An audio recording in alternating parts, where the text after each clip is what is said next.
It is Friday, February 17th. Let's talk PlayStation. So, we are officially in the PlayStation VR2 launch window. Very exciting stuff. Always fun when new PlayStation hardware finally comes out. So this past week we had the reviews, unboxings, also a teardown, and next week the headset officially launches, which we can then start our own coverage here on this channel. So a lot of VR2 stuff coming, but also we have news stories outside of that as well. So let's begin, as always, with our PS Plus reminder. The February PS Plus Essential lineup is still live, so claim those games before they go away. Also, we have the PlayStation Plus Extra and Premium lineups for February as well.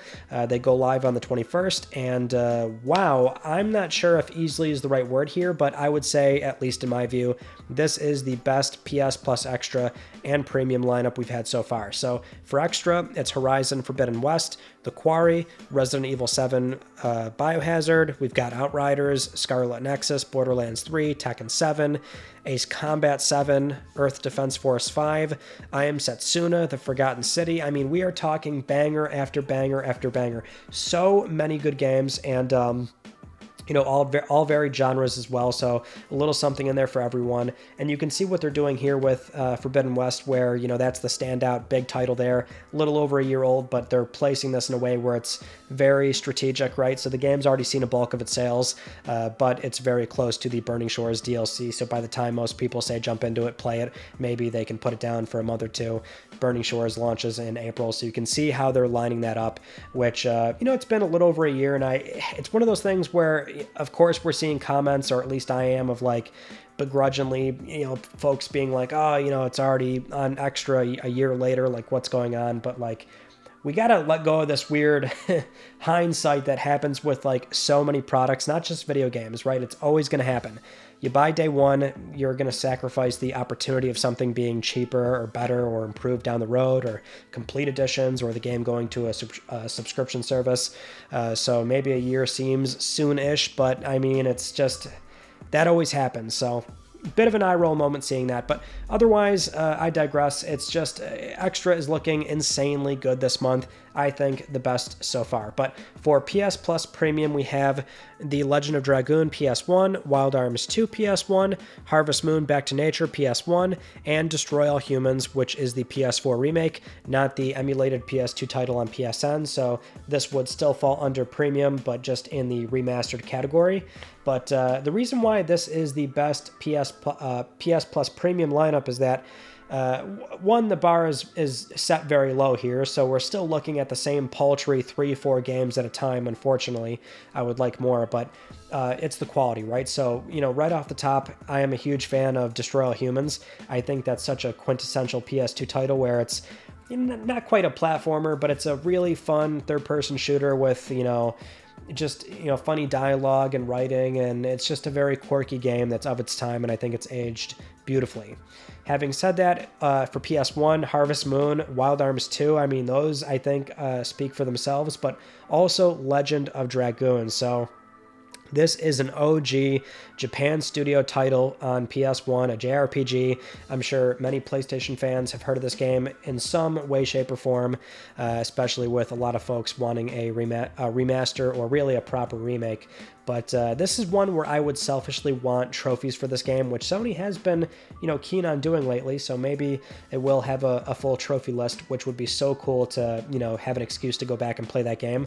But it's definitely a pretty important PS1 game that now is going to be, it's going to be put in front of a lot of folks again, right? It's going to be much more playable with just having it up-resed and having the save states, the rewind. I mean, and really a JRPG, I think it would help a lot if they eventually add a speed modifier so you can speed up battles and things like that. But otherwise, I mean, it's nice to have this game back in front of so many people. So that's the kind of stuff I want to see out of Premium, is not only the quirky stuff, maybe the more obscure PS1 titles, and same for PSP and eventually PS2 I would like to see, but PS1 for sure, get some of those really big marquee titles.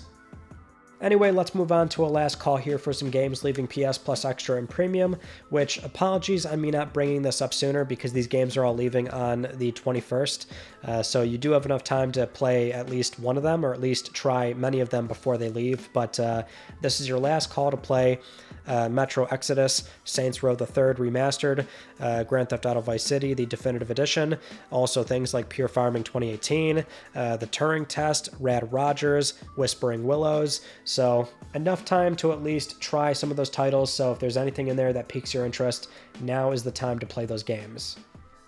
Now let's move on to our first actual news story here, which is PS5 sales. So Sony has been on an absolute tear since PS5 supply has no longer been an issue. As reported by Matt Piscatella of the MPD Group, which tracks video game sales here in the US, PS5 was the top-selling console in January ranked by units and dollar sales, and we also saw The Last of Us Part 1 have its HBO jump, moving from spot 36 in December to number 11 in the best-selling games chart for January. In the UK, tracked by the GfK and provided by GamesIndustry.biz, PS5 sales jumped 98% over January last year, with over half of those consoles sold now being the God of War Ragnarok bundle. Across most other European markets, it's even crazier. PS5 sales jumped 202% year over year, due mostly to an increase in stock, and last January having very little supply. But this also comes at a time where Switch and Series SX saw declines last month, down both 11 and 32% respectively year over year. So Sony is doing really well with PS5. I mean, that's kind of the running story we've had for a bit now, but it is something where it goes back to our theoretical question that we had for the first 2 years of PS5, is that, how many consoles could Sony really sell if supply was not an issue? Now, we'll never have the real answer since, that's in the past, obviously, so we can't have the same factors at play right now, but we are seeing that happen currently to an extent. Even more so in Japan, where that territory had very little PS5 supply.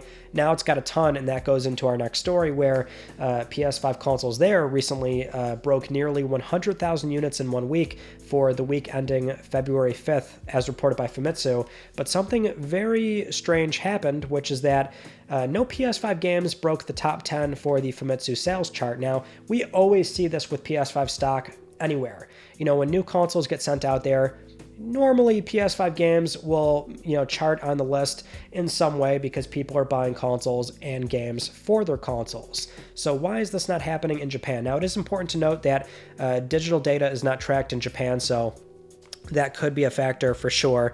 But it is still a little bit unusual, or at the very least eyebrow-raising. Now, scalping has always been an issue everywhere, but in the case of Japan, it's been pretty well documented that many of these consoles are getting resold to customers in China. PS5 is officially sold there, yes, but they are region-locked consoles that can only play software approved by the local government. Now, I have no first-hand knowledge or experience with these consoles or those games, but it does stand to reason that any PS5 console that are not those ones are going to be a hot commodity in China. So with this massive influx of PS5 stock in Japan, it seems the incentive to get these things shipped to China has jumped dramatically.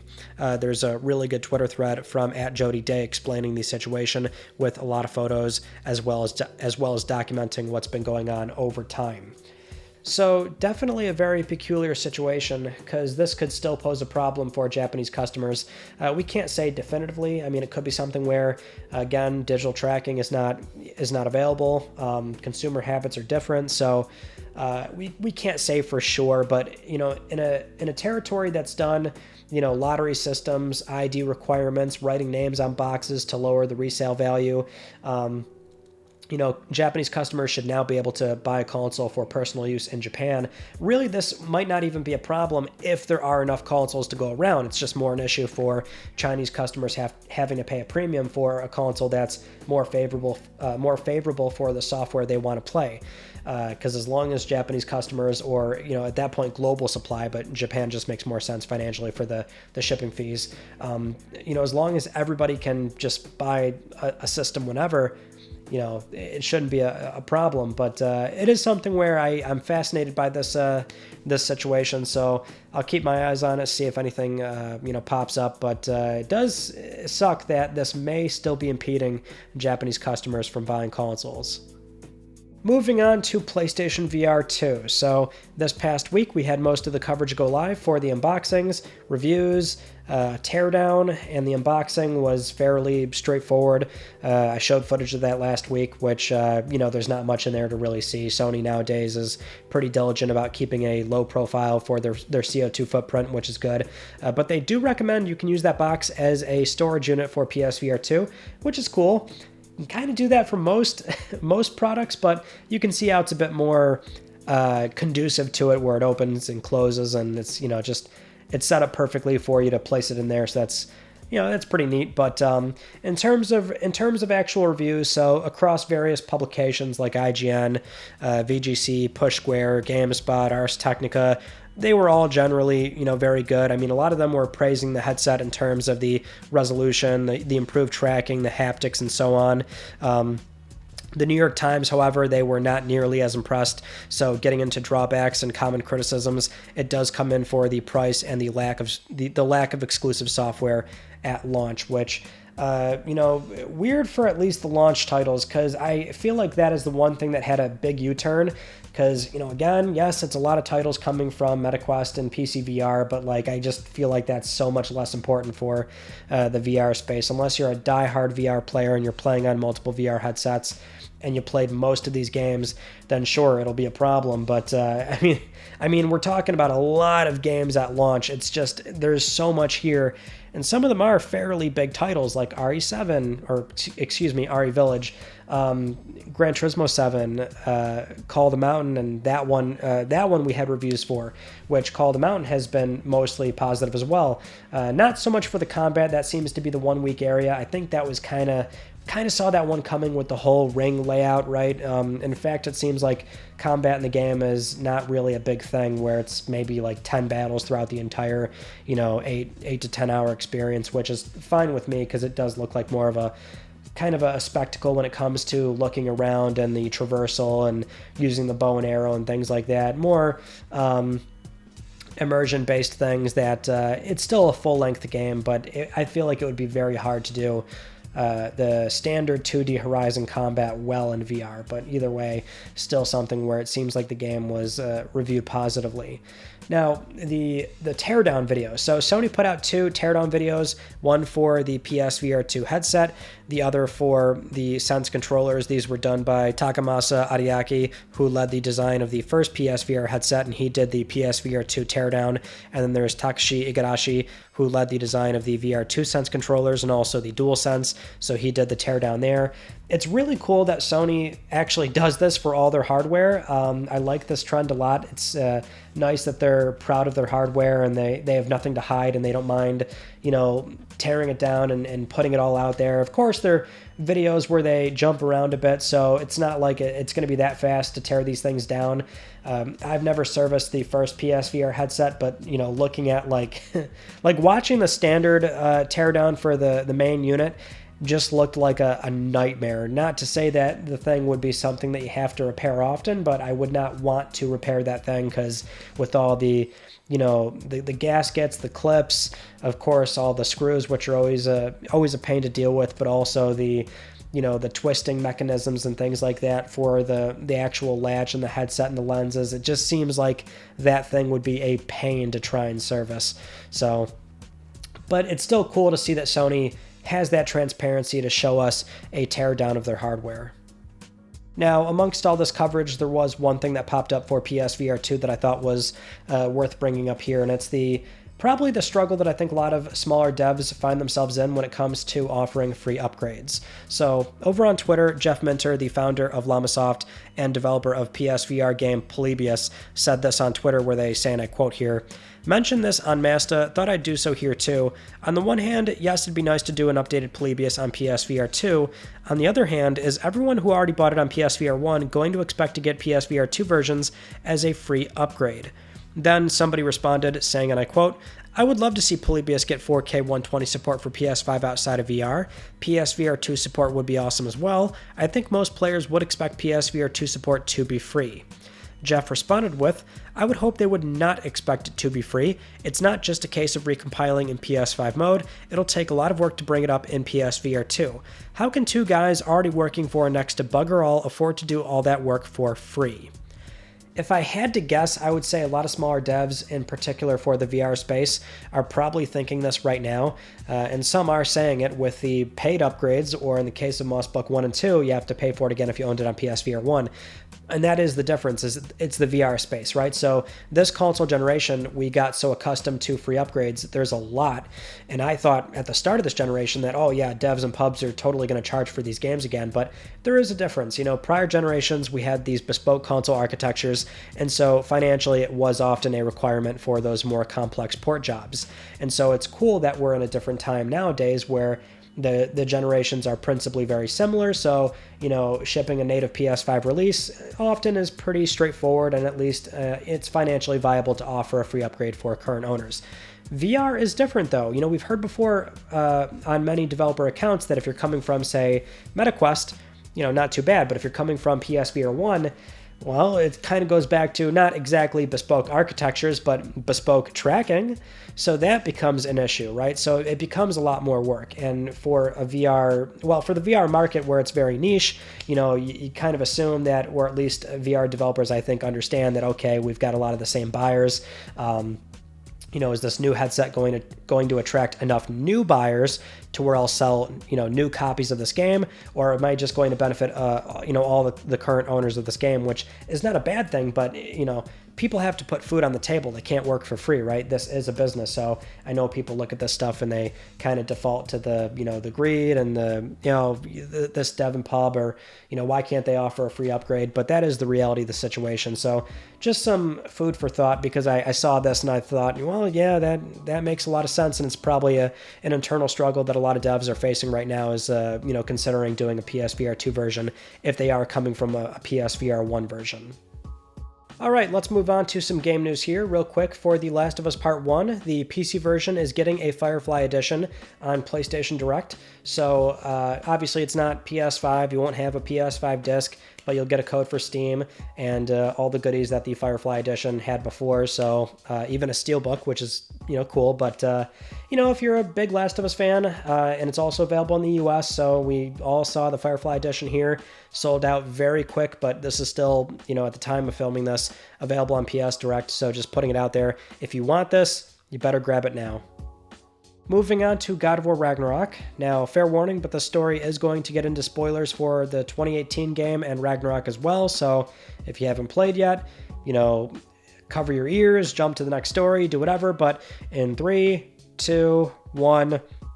Recently, the narrative director at Santa Monica Studio, Matt Sophos, was speaking with MinMax and gave more insight into the story that we could have gotten for Ragnarok. So for those that finished the 2018 game, you know that Kratos saw a prophecy where he was meant to die, and we see that same prophecy in Ragnarok as well, but of course things do play out differently where he does not die. And anyway, it turns out one of the earliest drafts for Ragnarok did indeed lean into this angle. Matt says, and I quote here, "The earliest draft of an outline that we had came up with that we took to Eric Williams, the director, Kratos died in the Thor fight at the very beginning of the game. And so he was going to die, and then it wasn't a permanent death. What was going to happen, and I don't care, we can tell this because it doesn't happen anymore, so this is all fan fiction at this point. He would get pulled out of hell essentially by Atreus. But now it's been like 20 years have passed. It was going to be a big time jump type thing, so that was a version of it. If that would have played out, we would have gotten a dramatically different game where Atreus would have been substantially older. He would have been an adult at that point. So essentially what Matt explained is that Eric turned that down. I don't know if very quickly was the right way to put it, but you know, essentially Eric was like, you know, Kratos has done that plenty of times. Like, Kratos has died. He's died. He's come back. Like, we don't have to, you know, explore that angle again. And really, it's more important to, you know, really fall into this hook of the story, which was about prophecy and how your prophecy doesn't mean anything. You can change the rules. You can rewrite your own story. And that is largely about what Ragnarok, the story that Ragnarok was. I mean, I think a lot of people, me included, were going into this thinking that, are they really going to do it? Are they going to kill Kratos for real? And because he's a very important character, right? So he's got that plot armor, of course. In this case, multi-billion-dollar plot armor for potential games in the future. But it's a matter of how Atreus is there. It could be easily set up for him to carry the God of War IP and do something else. And it seems like they are going to possibly look into that for another God of War game. Based on how this ends, and Kratos could still play a role, obviously, but we would have had a very different game, and I feel like that maybe wouldn't have gone over nearly as well. I think this game had so many important story beats based off the timeline that they did go with here, and I always know it's such a banger game and a crazy good story where, after I finish it, I still think about it months later, and I also tend to rewatch scenes on YouTube just to sort of relive the moments in that game, like your first encounter with Odin and Thor, the first fight, your first encounter with Heimdall. I really liked. I love the sort of menacing intro that he was given, and there's just so many good moments in this game, so I'm happy with what we got. But Matt says it's a very early draft, and many games have that that story to tell where they've got a certain version of it that will never see the light of day. But it's an interesting version to hear about in hindsight. Now let's talk about Death Stranding 2, working title. They seem pretty purposeful about that. This game may not be called Death Stranding 2. But recently during Kojima's Brain Structure podcast, he had mentioned that, he really wanted Elle Fanning to have this role because apparently if she did not take this role, he would have had to rewrite, large portions of this game, or more or less the whole game, because she plays a very important character.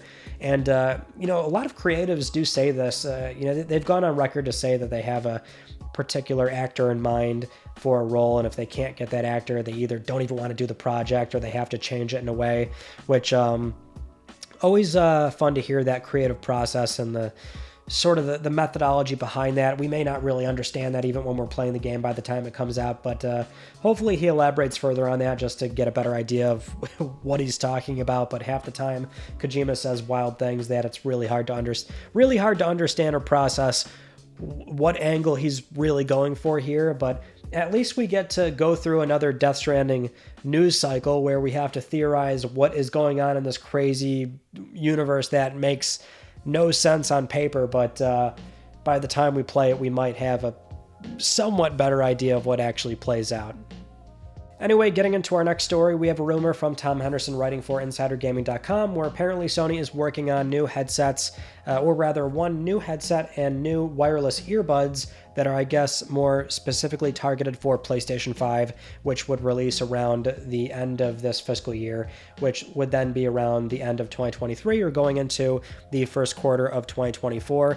But essentially, the code names for this are Project Nomad and Project Voyager.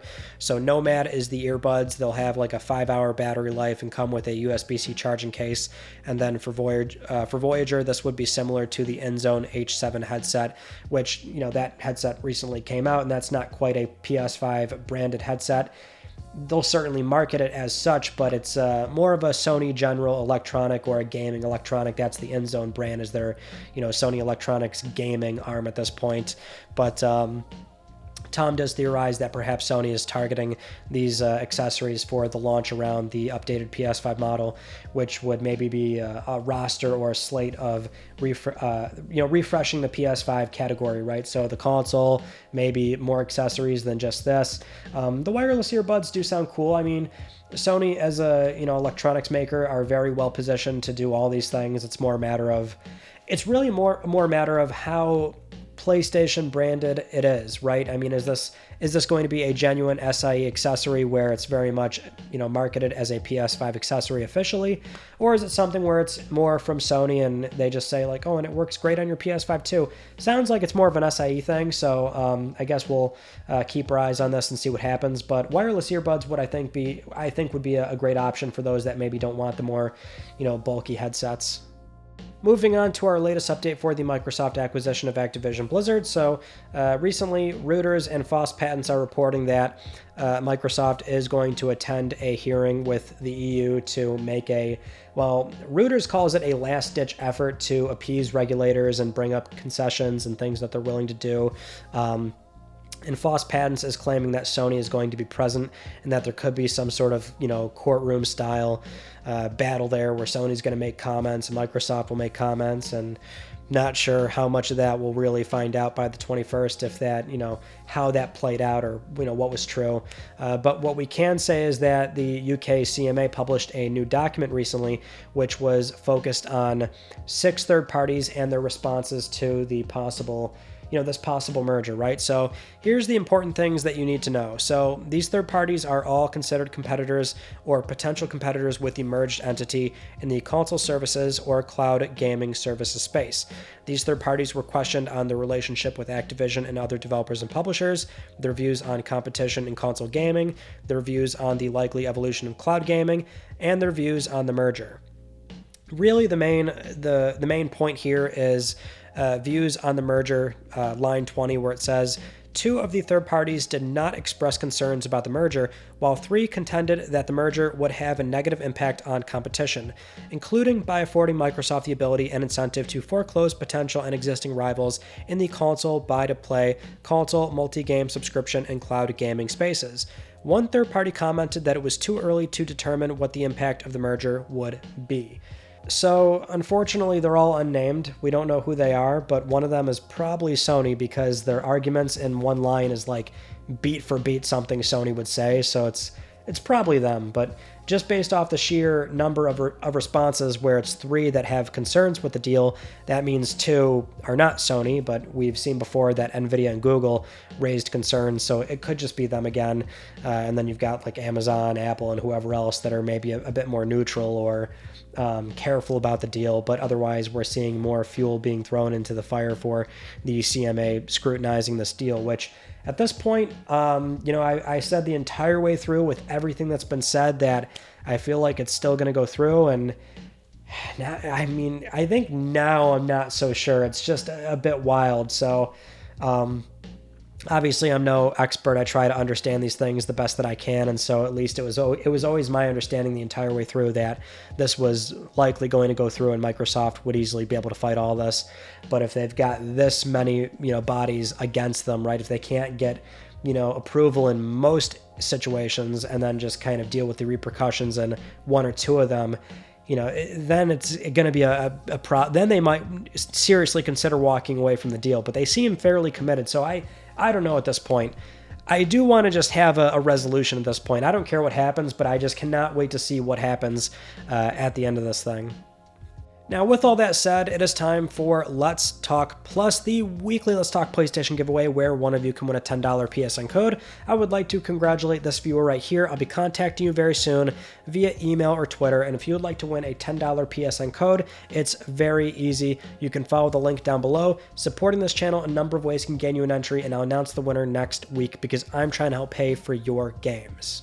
Those are all the stories that I wanted to talk about with you all from this past week, and we did not have a Tuesday video. I'm working on 2 projects right now that are taking a bit longer, and one of them I think you all know it's coming at some point, so it is going to be here soon, but we're getting into PSVR2 now, so I have to start that stuff, which, that will also mean the uploads might be a bit more sporadic, so whenever something's ready, it's just going to get uploaded.